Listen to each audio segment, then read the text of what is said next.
corner. Then I to tie my dart star. Hook I'm going to be tying raw is a size 14 Daiichi 1180. You can use any standard dry fly hooks, but I really like the Dachi hooks. Thread is uni A.10. Start my thread up on my eye, run it down, touch and turns. Halfway down the shank, break my tag off. And nice even turn to run it back. Halfway up. That's going to give you a mark for your wings. And the wings are hand hackle tips, black. Select yourself some hand hackle tips. Already selected a pair here for the fly. When you put them together, doing just like you would with any dry fly wings, put the good sides facing each other. That way they flare away naturally. Just check your lengths, full length of the shank. I'll do all with a few turns. I like to wrap back down, cut these guys out of the way. Now I like to leave my wings facing forward first. You can stand them out, make sure they're going to be alright. They'll be fine. I like to leave them facing down. I don't like to stand them up yet. Let's see why. I'm just going to wrap my thread back. Touch and turns. It's almost to the barb. Tail is it's a tan hackle. Metz calls it a sandy dun. But that's what it is, a sandy dun from Metz. We still like a dirty dun. I'm going to select off about 6 to 8 fibers. The full length of the body. A little long doesn't hurt either. Walk them to my side, catch them on with one turn. Slip one underneath and make sure that they come up on top. And don't look at how they're sitting. I like it. One more turn in front of that to hold. And I like it. Alright, let's cut the butts to length. Obviously having a rotary vise helps to do that. Now we're going to tie in our body, which is a strip peacock quill. You catch it in by the little skin. One turn to hold. Now, when you tie in the rib on the fly is small opal tinsel. It's pretty much an attractor fly, but catch that in and just wrap everybody up. Bring your thread up, tying everybody in. We're going to wrap our quill. At that first turn, you got to smush it down with your finger a little bit. That end there to get it to sit right. Wrap that up. That nice dark body. Make sure you leave some room at the front there near the wings. So we're going to tie in our hackle or thorax material. I'm going to rib with the tinsel. Take nice open turns, even spacings coming up. Catching in with my thread all the way up. Good 3 turns over it. And snip that away. We got our tails. Now why I like to leave the wings there. The body isn't all that strong on it.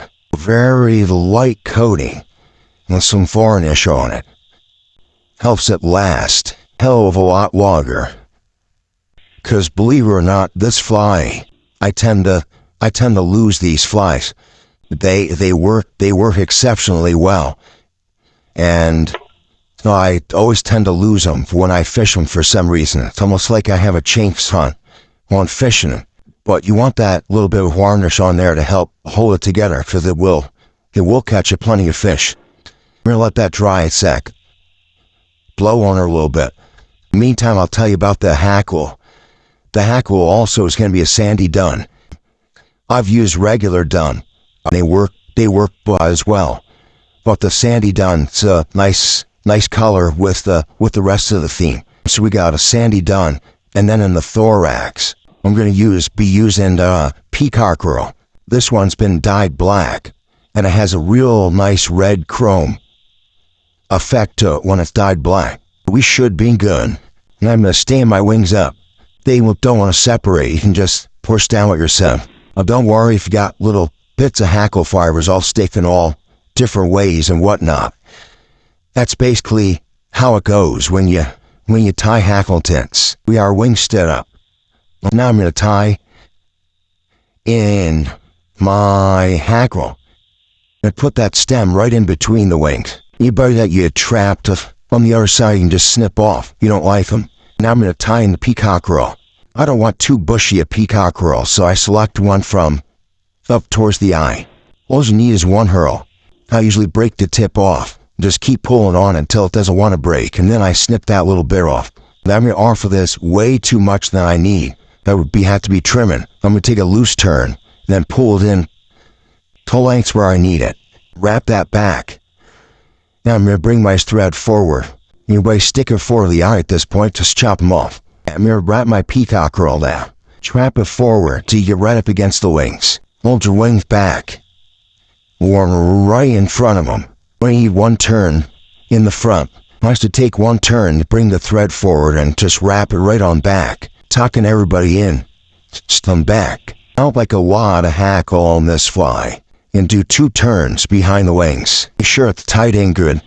Or will. Keep my thread nice and tight. Flip that stem out of there. And go right into the whip finish. My wings are sitting good.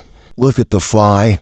What I like to do with the fly, you can't leave it like this. I recommend you leave it like this if you're going to be fishing broken water. It would be a good idea to leave it fully hackle. But if you're fishing, like where it comes, the riffle comes into a run and it smooths out. Starts to smooth out. I found that the fly works even better if you just put a little V-snip in it. Get nice and close. Snip that hackle off. And what you got to do to get a good V is sweep up. Hold your wings. Sweep everybody down. So let's see who's still facing down. Then just snip those guys out there. Then hold your wings and fold the hackle back down. And I don't know if you can make that out, but you end up with a nice V hackle on it then. That's my Dart Star done. It's a great tractor dry fly. It's done me quite well. I'm in the early season, then I continue to fish it throughout the spring and into the summer, and pretty much all year long the fish are willing to come up. With the black wings, that comes in handy to see in a high glare situations. You'd be surprised how well you can make out the black wings. I'm Johnny, Utah. Thank you for watching.